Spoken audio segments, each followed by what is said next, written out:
Olá, mais uma vez agradecendo a sua companhia, está no ar o Visão 360, aqui na tela da Masper TV.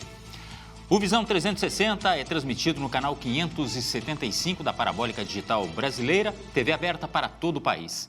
E canais 20 e 520 para os assinantes da Claronet no Rio Grande do Sul. Você também pode nos acompanhar ao vivo pela nossa página na internet e em mais 127 provedores espalhados pelo mundo. Ou curtir nosso conteúdo pela sua rede social preferida.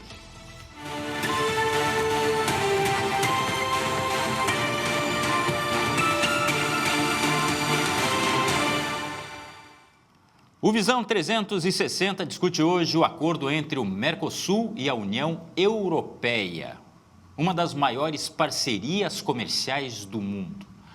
A proposta prevê redução de tarifas, mais investimentos e impactos diretos na economia, na indústria, no agronegócio e no bolso do consumidor. O que o Brasil ganha com este acordo? Quem se beneficia e quem pode perder? E como isso muda a posição do país no cenário global? Para falarmos sobre o tema, o Visão 360 recebe o analista da FEComércio RS, Gustavo Fernandes. Muito obrigado pela sua presença aqui no Visão 360. Boa noite, Glauco. Boa noite aos telespectadores. Eu agradeço o meu nome, o nome da FEComércio, o convite e espero que a gente tenha uma ótima conversa e consiga esclarecer as dúvidas dos telespectadores. Há uma curiosidade muito grande em relação a quando isso realmente vai ser sentido no bolso do consumidor, hein? Será que temos como prever isso? E os próximos passos? Porque, afinal de contas, foi uma longa negociação. Antes da nossa pauta, as notícias do dia, no Momento 360.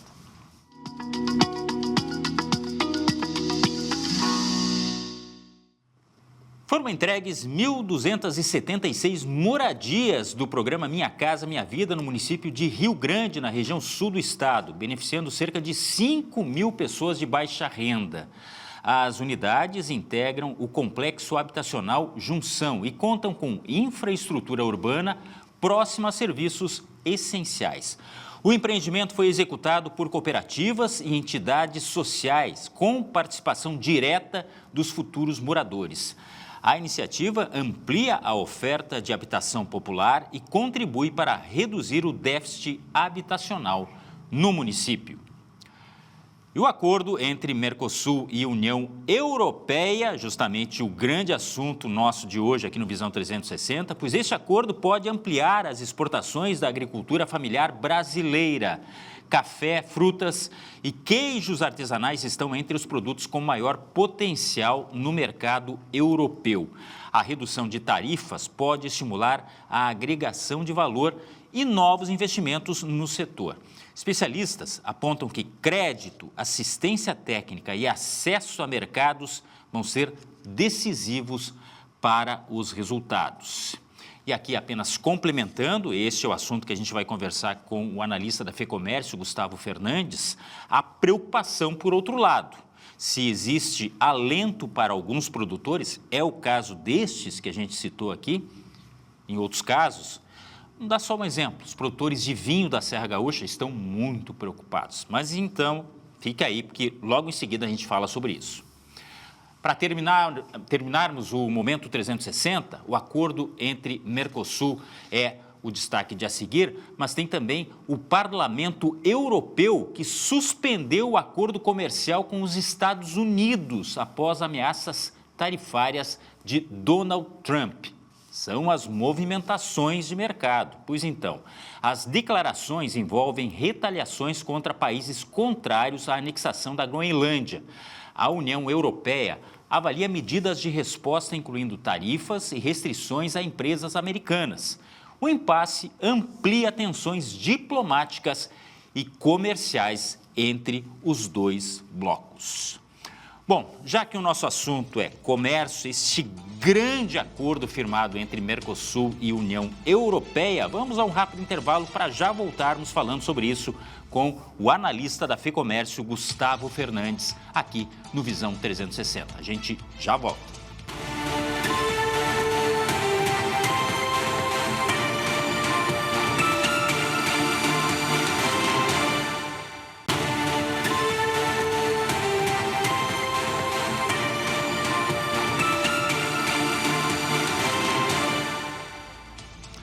O acordo histórico entre Mercosul e União Europeia. Este é o assunto de hoje em destaque no Visão 360. Conosco aqui no estúdio, o analista da FEComércio RS, Gustavo Fernandes. Mais uma vez, muito obrigado pela sua presença. E desde já, é a primeira vez que a gente fala aqui no Visão 360 sobre este assunto. E eu queria saber do senhor o que se trata exatamente este acordo, porque ele teve uma longa gestação. Estamos falando de 25 anos aí de discussões, avanços, retrocessos, estagnações e agora, então, no último dia 17, a assinatura oficial.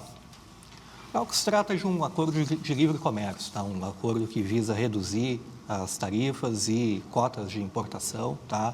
Entre os produtos que são comercializados entre o Mercosul e a União Europeia. Tá? Para o Brasil, representa o acesso ao mercado europeu, tá? Um mercado de um PIB de 19 trilhões, a segunda maior economia do mundo. Para os consumidores brasileiros, significa acesso a produtos que são fabricados numa indústria que é um pouco mais diversificada que a nossa aqui do Mercosul. E para os empresários brasileiros, tá? E aqui depois a gente pode falar sobre os setores, tá? Representa acesso a um mercado de alto poder aquisitivo, né? Um mercado de 450 milhões de pessoas e com um PIB de 19 trilhões.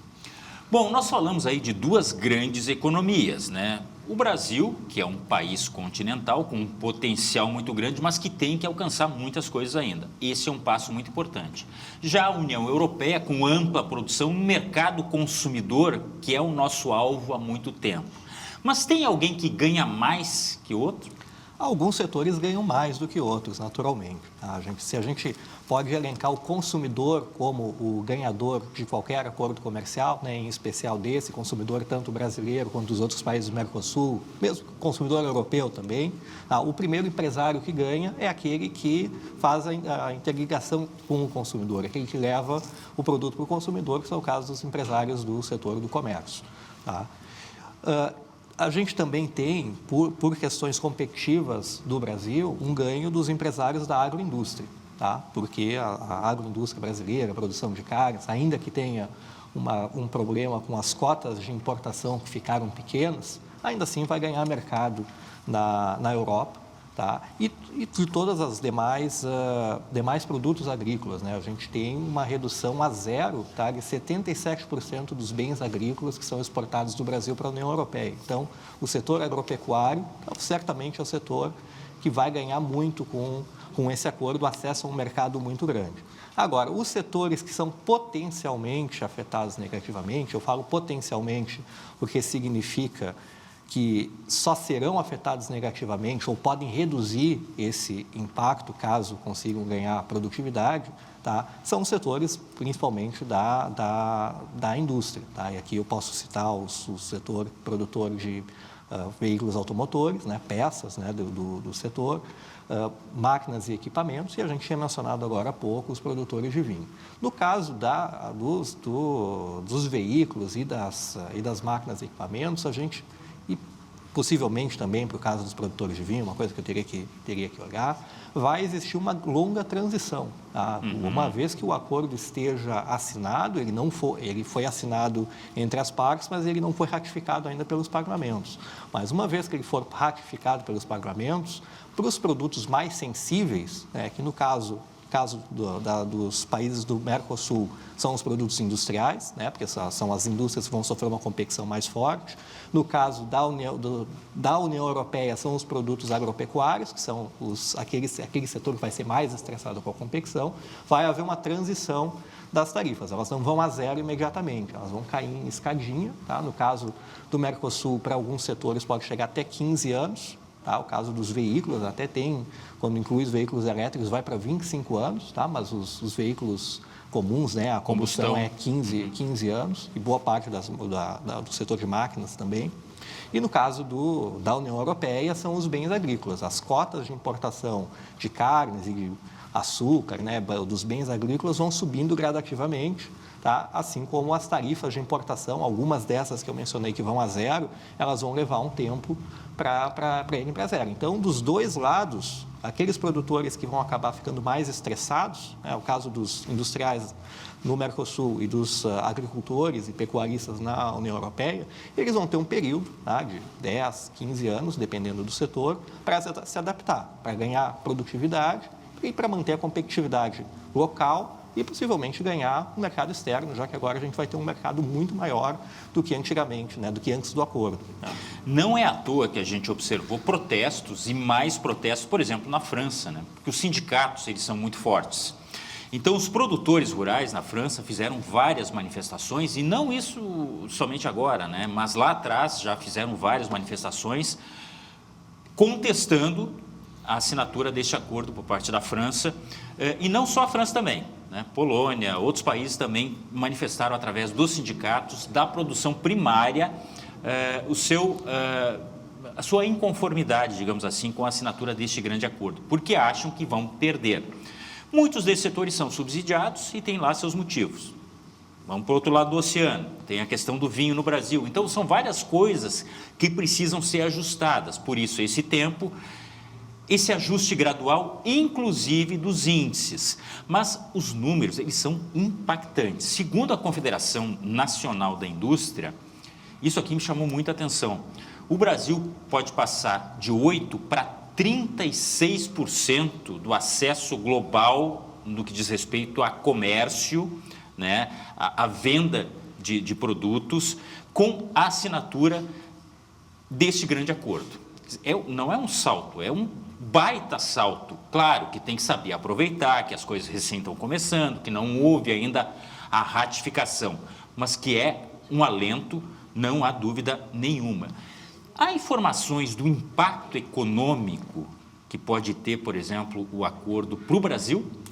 A gente tem algumas estimativas do IPEA, do Instituto de Pesquisa Econômica Aplicada, vinculado ao Ministério do Planejamento, que faz alguns estudos de impactos de como esse acordo, reforma tributária. E o caso desse acordo, eles estimam, quando terminar a transição, os 15 anos, que seria um ganho de 0,46 pontos percentuais no PIB, além do que teria crescido nesse período, caso não houvesse o acordo. Quando a gente olha só para o PIB, não parece ser muita coisa. Sim, isso que eu sou completamente leigo, como muitos em casa, eu ia lhe perguntar, só isso? Parece pouco, Quando a gente olha para as exportações, é um ganho de 3% nas exportações totais. Quando pega esse número e coloca para os países da União Europeia, é um ganho de mais ou menos uns 10 bilhões de dólares, que dá mais ou menos 20%.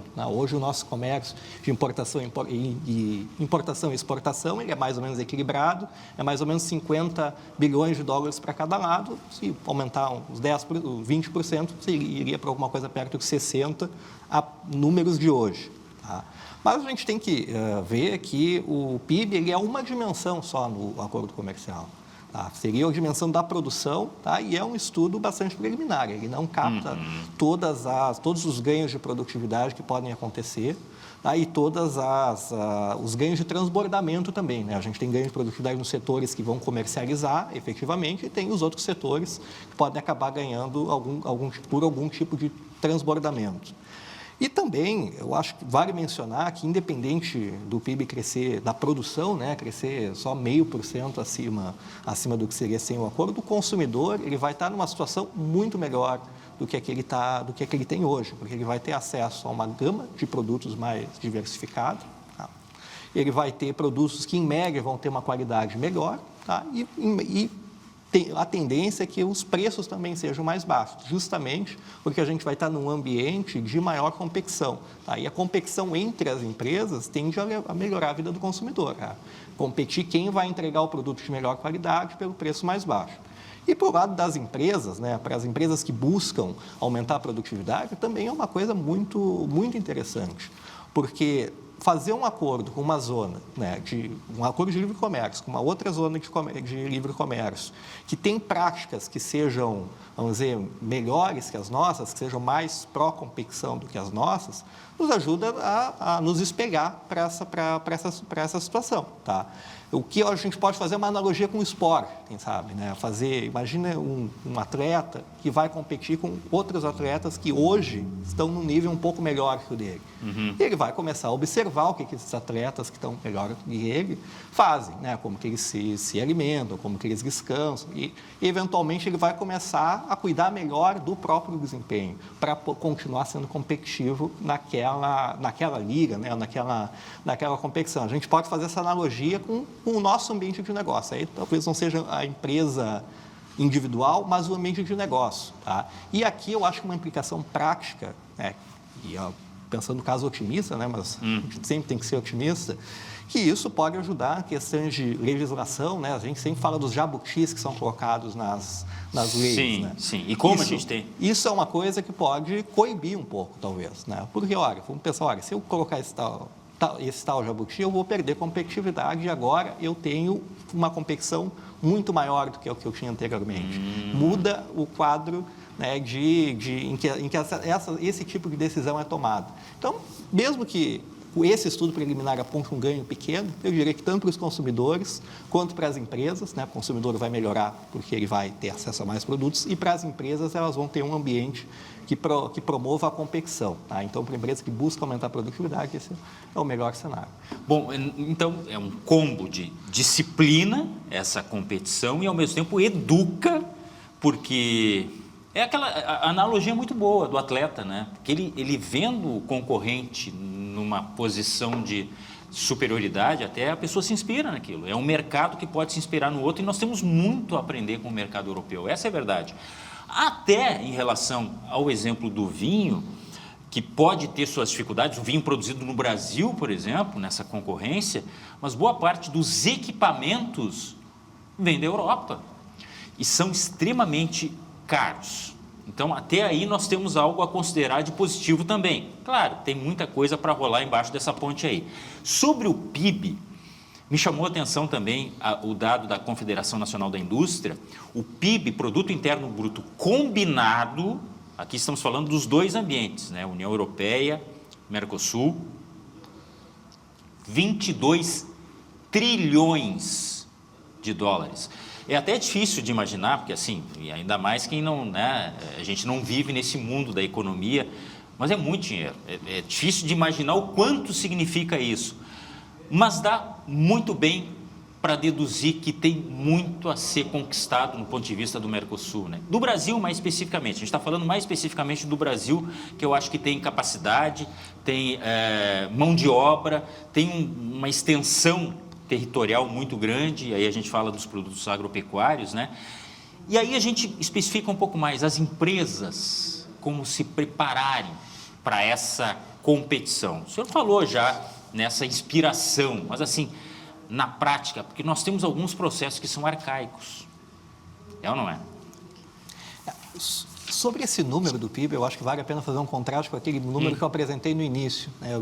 São 22 trilhões de dólares o PIB dos dois blocos somados, sendo que o bloco da União Europeia, só ele, são 19 trilhões. É a segunda maior economia do mundo. Ou seja, em termos de dimensão de acesso ao mercado com um alto poder aquisitivo, o Brasil está de frente com uma economia que é quase 8 vezes maior que a dele agora. Né? Aí já dá para ter uma noção... Dá para ter uma noção, né, de qual é o tamanho do impacto que isso vai ter para o empresário que conseguir se adaptar às mudanças. Tá.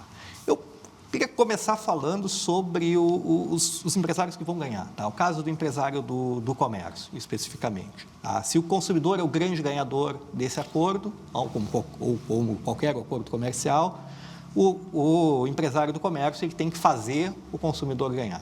Tá? E, nesse sentido, a preparação do empresário do comércio seria ficar antenado em pensar em quais produtos ele pode trazer para cá. E aqui eu vou fazer uma outra analogia. Tá? O caso dos carros BYD, que aparecem bastante agora.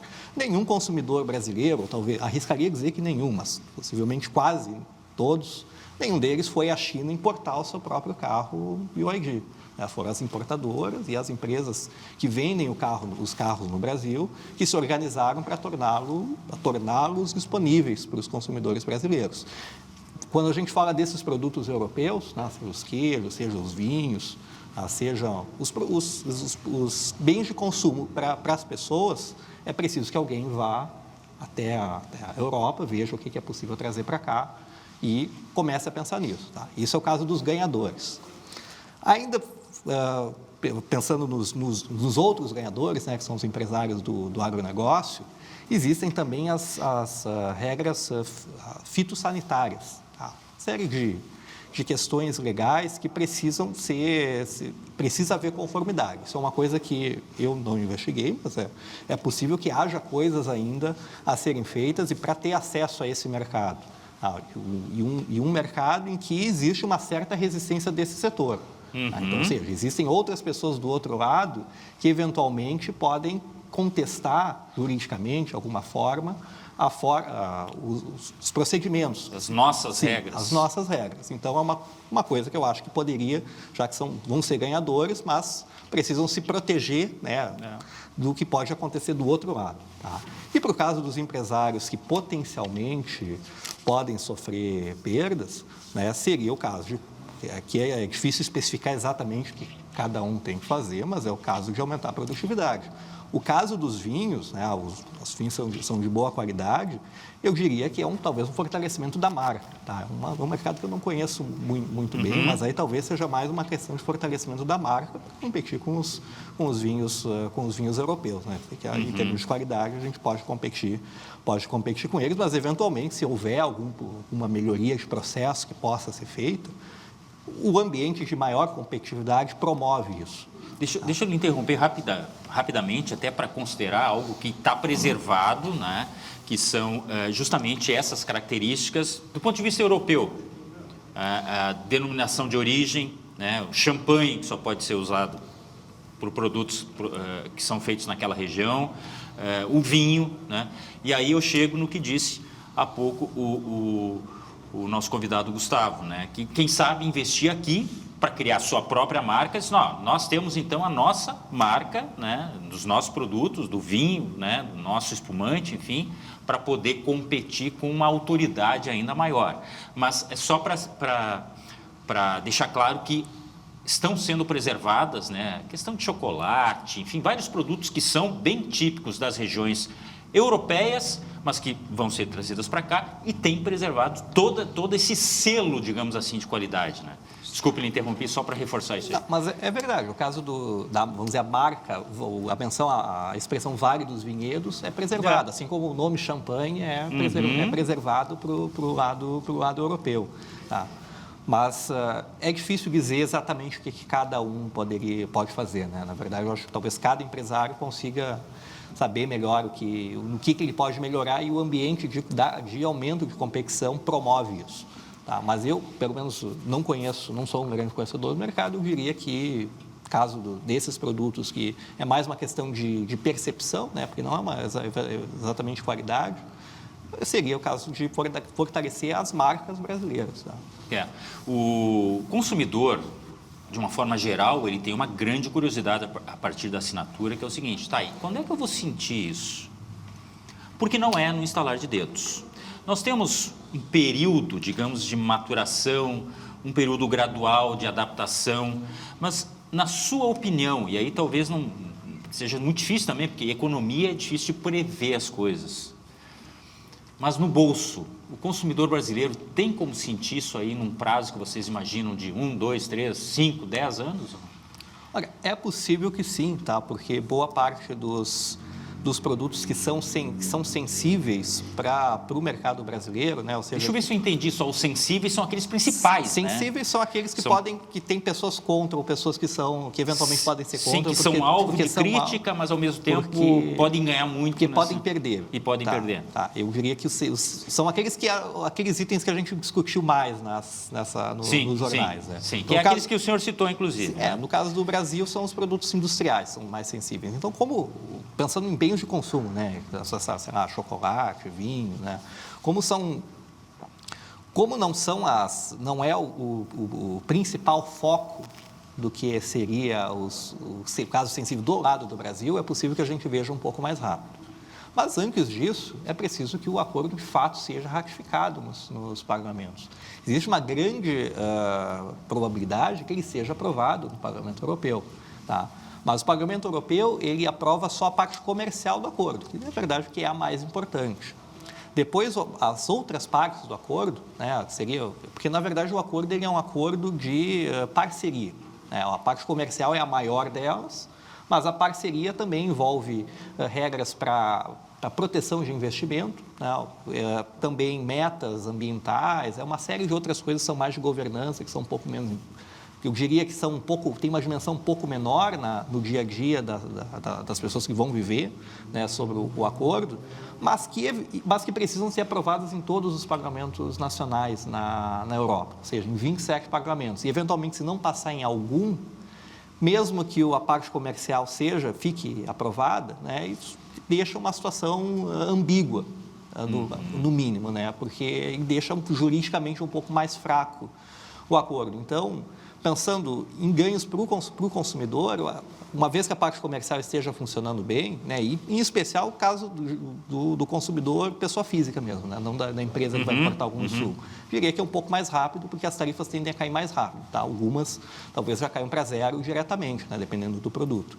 Mas as questões mais sensíveis podem acabar incomodando mais para frente, se eventualmente algum país não aprovar no seu parlamento nacional. Recentemente, a União Europeia fez um acordo, também assinou um acordo parecido com esse, com o Canadá, e 2 ou 3 países não aprovaram o acordo nos seus parlamentos nacionais. E aí, como é que ficou? Ele continua em vigência, a parte comercial continua funcionando, mas fica num certo limbo, diria, né? Porque ele fica juridicamente um pouco mais frágil, porque ele não é totalmente aplicado, tá? E um questionamento, né, que a gente pode pegar o caso agora dos produtos agropecuários, podem sofrer algum tipo de resistência lá, ficam, vamos dizer, muito mais fáceis do lado europeu se tiver essa ambiguidade da legislação deles. Então, é um risco, né, que a gente tem que levar em conta também, mas, de forma geral, né, eu acho que a tendência é que a gente comece a ver os efeitos, né, ou pelo menos para os consumidores, o efeito chegue mais rápido.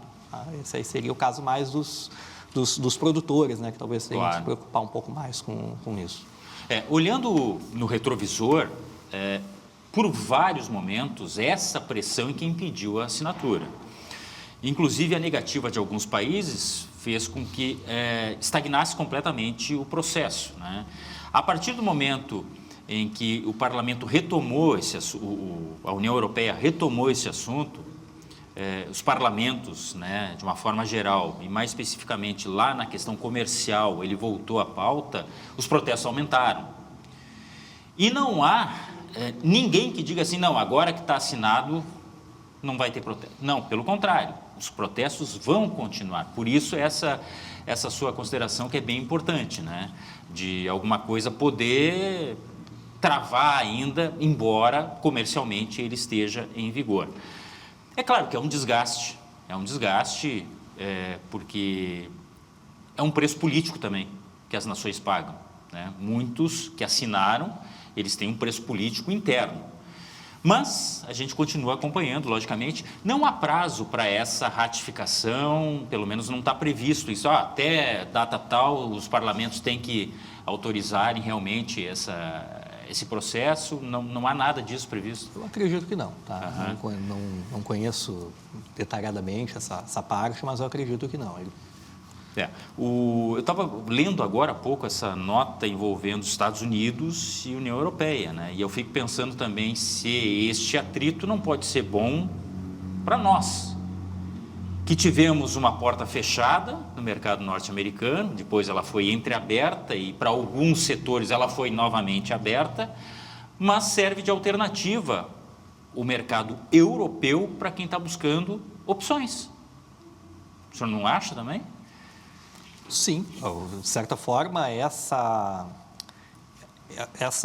esse problema com as tarifas, né, por parte dos Estados Unidos, certamente foi uma coisa que ajudou, né, o acordo a ser destravado, né? Afinal, o Mercosul também é um grande bloco econômico e que permite que a União Europeia continue a ter comércio com outras regiões grandes do mundo, né, e que mostra, olha, além dos Estados Unidos, a gente pode fazer comércio com outros países. Da mesma forma, o Mercosul, né, teve esse problema também, o caso do Brasil, né, com os Estados Unidos, tá, que foi uma questão política, né, na verdade, política comercial, que em tese deveria tratar apenas de comércio de bens, hoje ela é tratada para assuntos políticos, né? A gente está vendo, né, com a questão da Groenlândia, que é outra coisa que está aparecendo muito nos noticiários agora, né? E o fato da gente ter feito esse acordo agora é uma coisa que, de certa forma, sinaliza, né, para o mundo que ainda é possível fazer grandes acordos. É uma coisa que é muito positiva para a União Europeia, tá? Por manter uma porta aberta com uma outra grande região do mundo, e muito mais, diria muito mais positivamente para o Mercosul, do ponto de vista, que aqui no caso talvez seja mais do ponto de vista econômico, né? A União Europeia talvez seja mais questão simbólica, porque os ganhos econômicos são maiores aqui, né, nas estimativas que a gente vê. Mas, além disso, tem uma dimensão simbólica também, né, claro, que é continuar participando do comércio internacional como era há pouco tempo, né? A gente está falando aí de blocos, como disse o Gustavo, né? Uma movimentação geopolítica, os países se posicionarem, então vai muito além do simples comércio. Se nós formos analisar a fundo, bom, aí teríamos que ter também especialistas em política, né, internacional, enfim, tudo que a gente está vivendo no mundo, principalmente depois do que aconteceu com as tarifas norte-americanas, como também o senhor citou, né? 700 milhões de pessoas é outro número que é impressionante. Isso significa algo que nem o Brasil imaginava que pudesse atingir. Mas é o público total dessa integração, tá, dos mercados, tanto o mercado europeu quanto o mercado do Mercosul. Por quê? O Mercosul, ele tem também que se organizar de certa forma, né? A gente não está falando de movimentos isolados, nós estamos falando de um mercado comum, e o Brasil, a partir do momento que se viu um tanto surpreso também com a possibilidade, certamente a Argentina, o Uruguai, os países do Mercosul, Paraguai, enfim, tem que se adaptar a essa nova realidade, né? Sim, é uma questão de organização interna, como foi mencionado. Até pouco tempo, o Mercosul não tinha uma grande tarefa para realizar. Era muito mais no papel, me parece, sim, e algumas iniciativas isoladas, né? Sim, e a questão da tarifa externa comum, né? Essas tarifas que a gente está discutindo aqui, elas não são tarifas para o Brasil, elas são as tarifas, aquelas externas comuns do Mercosul. Então, quando a gente vai para a parte que é menos comercial, né? Mais questão de governança, tudo certamente o Mercosul vai precisar se organizar um pouco melhor, né? Para agora lidar com uma coisa que é grande, que é de verdade, né? Então, certamente algum tipo de, não diria reforma, mas algum tipo de reorganização, né? Uma melhoria da própria burocracia do Mercosul vai ser necessário para lidar agora com um acordo de grandes proporções, né? Porque boa parte dessas coisas vão passar pelo Mercosul. Quando eventualmente tiver algum problema nesse acordo, alguma regra que não seja respeitada, certamente vai passar pelo Mercosul, né? Então, é preciso desenvolver esses mecanismos que até o momento, acredito que não estivessem plenamente maduros, né? Já que até o momento não era uma coisa que se fazia em grande escala como vai ter agora, né? Com uma economia que é quase 8 vezes maior do que a dos nossos países aqui. Até por isso esse prazo de adaptação é muito bem-vindo, né? A questão de comercial no valor, né, da mercadoria, né, de impostos, de tributos que vão ser adaptados, mas também de adaptação das empresas aos novos processos. A gente tem que fazer um intervalo, vou lhe pedir permissão, e já voltamos falando sobre esse grande acordo, Mercosul e União Europeia. Eu quero olhar também para nós aqui, para o nosso quintal, aqui no Rio Grande do Sul. Tem gente de várias partes do estado que pode se beneficiar. A gente já volta.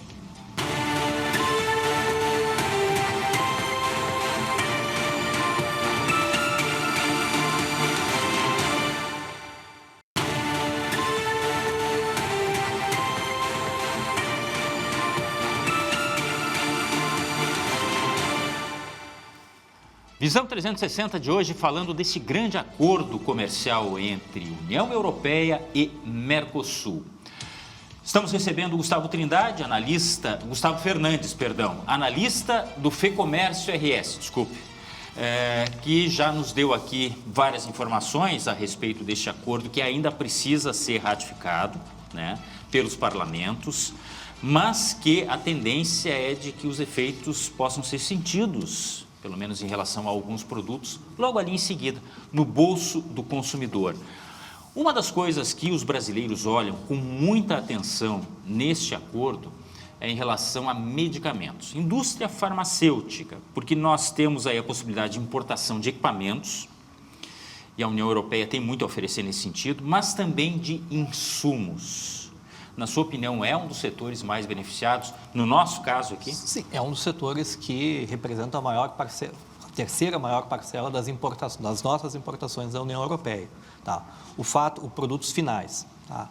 O fato de as empresas brasileiras do setor poderem importar equipamentos e insumos da União Europeia também, ou seja, aumentar o tamanho, a gama de possibilidades, os lugares que elas podem importar esses insumos, é uma coisa bastante positiva também. Então, esse tende a ser um setor, certamente, para o consumidor, com certeza, né, vai ser bom, né, porque a gente vai ter mais oferta, né, de medicamentos, mas para as empresas é um exemplo de um setor industrial que pode ser beneficiado por conta do acordo, justamente porque na parte dos insumos e dos equipamentos, que eram antes do acordo um pouco mais difíceis, e podem conseguir agora de forma um pouco mais barata. Aí, com isso, tá, pode ser um dos canais em que aqueles setores que teriam um pouco mais de problema com o acordo de ganhar produtividade, porque ao mesmo tempo que eles vão ter no produto uma competição maior, na parte dos insumos, eles também têm uma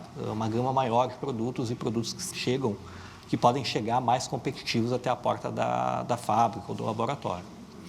Gustavo, agora mais uma opinião sua. Nós lidamos, no decorrer da história, com muitos casos de protecionismo, né? Os governos defendendo os seus produtos, seus produtores. Neste caso, na sua opinião, é o fim do protecionismo nessa relação ou isso é muito difícil de falar porque nós temos alguns setores, e mencionamos aqui os produtores lá da França, por exemplo, que ainda estão brigando contra o acordo. É muito difícil dizer assim, não tem o protecionismo a partir desse acordo. Olha, certamente a própria materialização do acordo é um sinal de amadurecimento desse aspecto. Talvez por o mundo ter mudado um pouco, né, com a questão comercial. Esse é um acordo que ele é de 99. Aí ele teve uma revisão em 2005, né? Ou seja, era um período em que o comércio internacional estava em crescimento.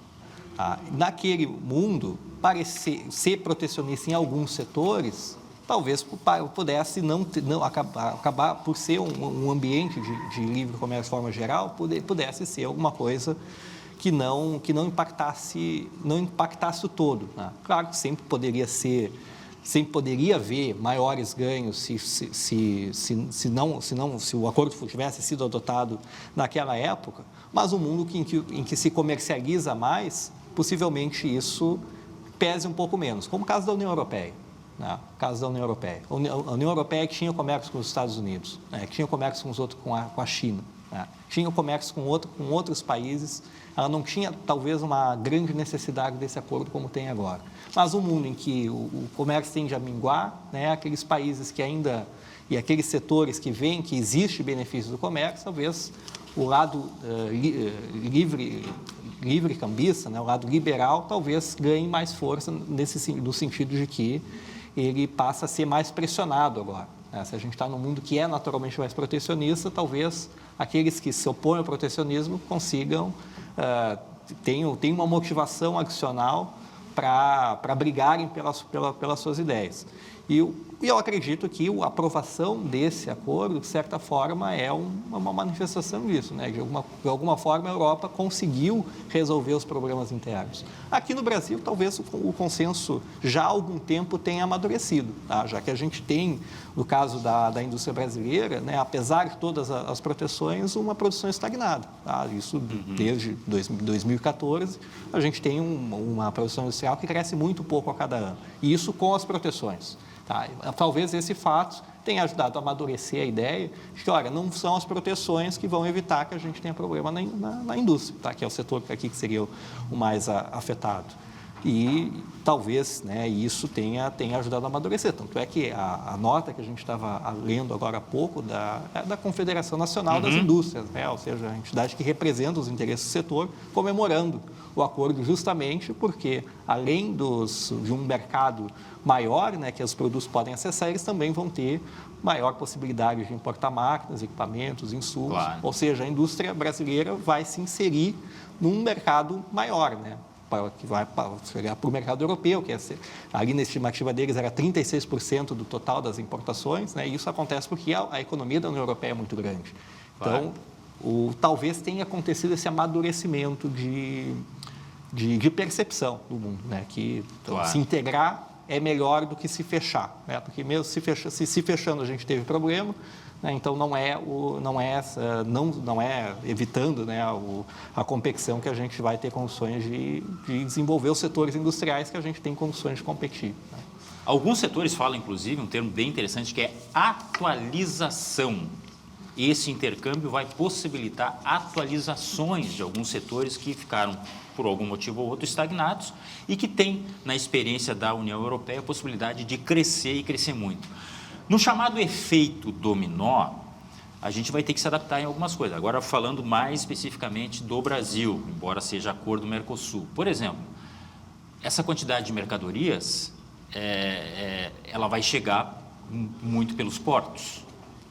Nós temos sérios problemas logísticos. E aí vamos incluir também aeroportos, mas vai ter necessidade de mão de obra, vai ter necessidade de incremento nessa rede toda, né? E esse prazo também serve para essa adaptação, né? Porque não faltam reclamações, inclusive. Já na realidade hoje, você recebe um produto de fora, o desembaraço aduaneiro, tem toda a questão sanitária, algo que o senhor falou, né, no bloco anterior. Tudo isso a gente vai ter que olhar com mais atenção, né? Sim, isso é verdade. A questão da infraestrutura no Brasil é uma coisa que não chega a ser um entrave completo, né? Porque a gente tem setores que conseguem, mesmo com todas as dificuldades, competir, né, lá fora, mas certamente é uma coisa que atrapalha, tá, o comércio internacional, em especial nos setores que eventualmente sejam um pouco mais, que tenham um pouco mais de dificuldade de se inserir, né? Porque aí, além dos seus próprios processos internos, além de outras questões, a gente ainda teria, né, a questão da infraestrutura como um empecilho, né, para o desenvolvimento desses setores. Então, é uma coisa que esse período ele pode sim servir para o Brasil, né, organizar a questão ali dos portos, das ferrovias que a gente pode ter ali para exportações de grãos, principalmente, e das estradas, e também a parte administrativa, né? Porque às vezes muitas coisas são questões administrativas, não são questões físicas. Então, é também uma ótima oportunidade para resolver esses gargalos antes que eles comecem a aparecer. A gente aprender também com esse processo, né? Eu mencionei na chamada do intervalo, vamos olhar para o nosso quintal aqui. A indústria calçadista, por exemplo, vê com olhos arregalados e com grandes possibilidades este acordo, porque depois de tudo que sofreu com as tarifas impostas no mercado norte-americano, por exemplo, tem uma opção de exportação para o mercado europeu. Aqui dentro do estado, nós temos os grãos, certamente, né? Carne, os calçados. O que mais a gente ganha aqui no Rio Grande do Sul, na sua opinião, nessa possibilidade aí de exportação? Desses setores, Certamente, os setores industriais que conseguirem se inserir, a gente pode pensar no caso dos calçados, a gente pode pensar, inclusive, no caso dos vinhos, se conseguirem fortalecer a sua marca, né? Porque eles vão ter um mercado maior para levar esses produtos. A questão é conseguir vender vender no sentido de apresentar esses produtos com algum diferencial, ou seja, com o diferencial que seria as características da nossa produção aqui do Rio Grande do Sul, que certamente são diferentes das marcas europeias. Tá? E o fato desses produtos chegarem com tarifa muito baixa, porque como não é uma questão sensível para eles, a questão sensível é a agropecuária, a gente tem possibilidade de, claro, melhorando a produtividade, de chegar com um preço competitivo no mercado europeu e contra eventualmente produtos da Ásia que eventualmente podem ter alguma tarifa. No caso da nossa mão de obra ser muito mais barata, isso é uma vantagem muito significativa para nós? Acredito que sim, tá? Sim, é uma vantagem, né? Porque permite que o produto chegue um pouco mais barato no consumidor final. Pois é, porque o medo também atinge os produtores de leite, né? Justificadamente, por exemplo, os protestos na França, tem muito produtor de leite que não quer que entre nada do lácteo daqui desse lado. Mas nossa indústria calçadista tem a mão de obra mais barata. A nossa indústria, a indústria da carne tem a mão de obra mais barata. Por isso que eu pergunto, de repente, na balança, isso vai ser bom para nós, né? Sim, sim. O fato de ter algum desses diferenciais competitivos é uma coisa que ajuda, né, a gente conseguir entrar num mercado novo, né? Talvez segmentos do mercado que não sejam atendidos plenamente pelas empresas de lá, né? Talvez os produtos que sejam um pouco mais baratos, né? Que atualmente talvez eles sejam atendidos por produtos asiáticos que não têm a mesma qualidade dos produtos que a gente produz aqui, né? A gente pode ter esse diferencial, ter ao mesmo tempo conseguir fazer um preço bom, ou um preço intermediário, mas com uma qualidade melhor do que os produtos que normalmente são muito baratos que chegam lá.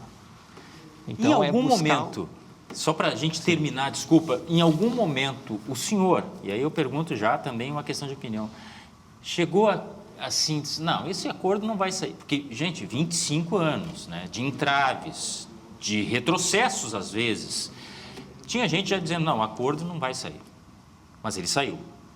Ele surpreendeu de alguma forma ou não?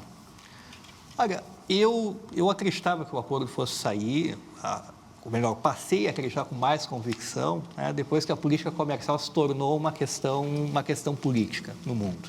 Esses blocos que a gente está falando. Sim, esses blocos. Né, porque é uma necessidade da União Europeia. De certa forma, isso aconteceu porque houve, né, um entendimento, né, já que aqui no Mercosul a questão estava mais madura, mas houve uma convergência lá. Ainda tem algumas divergências, mas foi uma convergência que foi suficiente para assinar o acordo.